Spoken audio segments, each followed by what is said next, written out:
Okay, so at this time, we'd like to open up the floor for questions. We can start with questions in the room.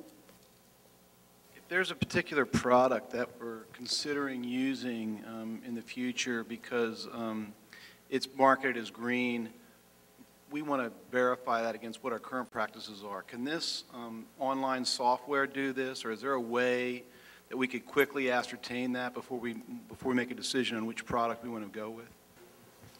So my opinion is that the best way to do greenhouse gas assessments of new innovative products that aren't yet in production is by using detailed cost estimates if they're available, and then passing it through the Climate Earth system, doing this kind of top-down hybrid analysis, but more as an estimation analysis, and it's definitely possible. Okay, yeah. Thank you. Okay, this may be related, but it seemed that your answer was predicated on this being a new product there isn't any information on. But there must be products where either you or somebody else has already done an LCA. Are there sort of databases out there, either that you have or that's online or whatever? I've heard of this thing called Earthster. I'm sure there's a dozen things out there. Well, I can address that. Certainly you can go to the library, look at the LCAs. At UC Berkeley, of course, we have access to millions of dollars worth of research databases, and we can access those. The unfortunate answer is there's not a place you can go to get these answers often. In many cases there are, and we're going to incorporate those LCAs into the project. So where we actually have a real LCA of a particular product, absolutely we're going to use that. But in terms of a business, to actually find out which are the greener products, that really is the holy grail. Yeah. And just to add to what Chris said, there's a surprising lack of data actually out there on different products, and there really is a lot of work that needs to be done building up databases so that we can do these kinds of comparisons.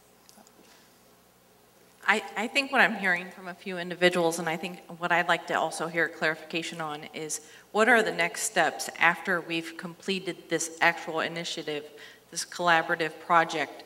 Where do we see ourselves 3 to 5 years from now? And how do we see ourselves? Do we see the possibility of using this software in-house and each and every procurement specialist being able to analyze different suppliers' products? Is that the dream that we're expecting to be able to do? I think that's kind of the broad question I have. I think ideally, yes. Yeah, I think that really is the vision. The software can be used to monitor the carbon footprint, but what we really want to do is set up a series of protocols for decision making, right?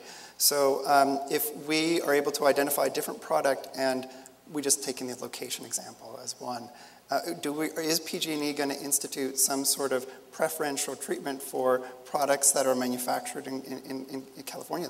That could be one thing that you do. You may find that products with different materials, as Corinne was mentioning, you really can distinguish between one and the other at the category level. And we may also have individual case studies of individual products. You procure a lot of products here. But in some particular cases where you identify through the scoping analysis that these are areas that we want to focus on, you'll be able to distinguish between individual products and make a preference for those, and ideally build up long-term relationships with your suppliers. It may be that there are other suppliers that are doing a better job that we don't know about as well, right? So it'll give you a set of tools to help you quickly answer those questions. But it's absolutely going to be an ongoing process. There's no question. Like in the Play World case, how are you going to, a lot of engineers are working on this, as Play World was. How are you going to update your databases with technology changing so quickly? It's a continuous improvement process. So Climate Earth's database right now is based on this kind of economic input-output model, and every time we work with a new supplier or a new company, we expand the database, we expand our knowledge, and we do it strategically where we figure out what is or isn't important. We go to the suppliers that matter, we get their data added into the database, refine it over time. We like to keep ongoing engagements with suppliers and companies so that as the company changes, as the design changes, we can update the database continuously. That's the dream. One more question. Hi, you had mentioned that your process is consistent with the WRI standard. Can you specify a little more what you mean by that? Sure. So WRI came out with a Scope 3 standard in the last year. They have two, one that's the Scope 3 for companies and one that's a product level LCA standard. And essentially what the Scope 3 standard says is measure everything, estimate everything, I should say, not measure. Estimate all your greenhouse gas emissions across your supply chain, across Scope 3.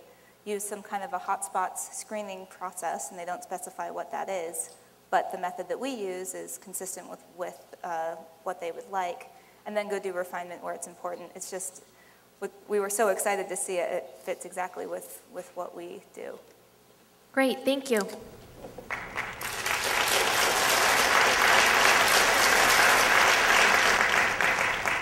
Unfortunately, we don't have any further time for questions from the phone, but if you have any other questions, please feel free to email Angie, and we will answer them accordingly.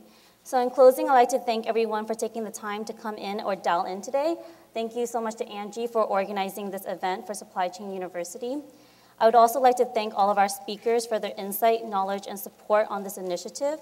By examining our supply chain greenhouse gas impacts and working with our suppliers to reduce their footprint, PG&E is actively pursuing a sustainable supply chain and supporting our environmental leadership goals and vision. I hope you found today's discussion informative and a good use of your time. And finally, in the spirit of being green, on your way out, please remember to place your cans and bottles in the green, your napkins and food waste in the green, and your wrappers in the trash. Thank you for your time.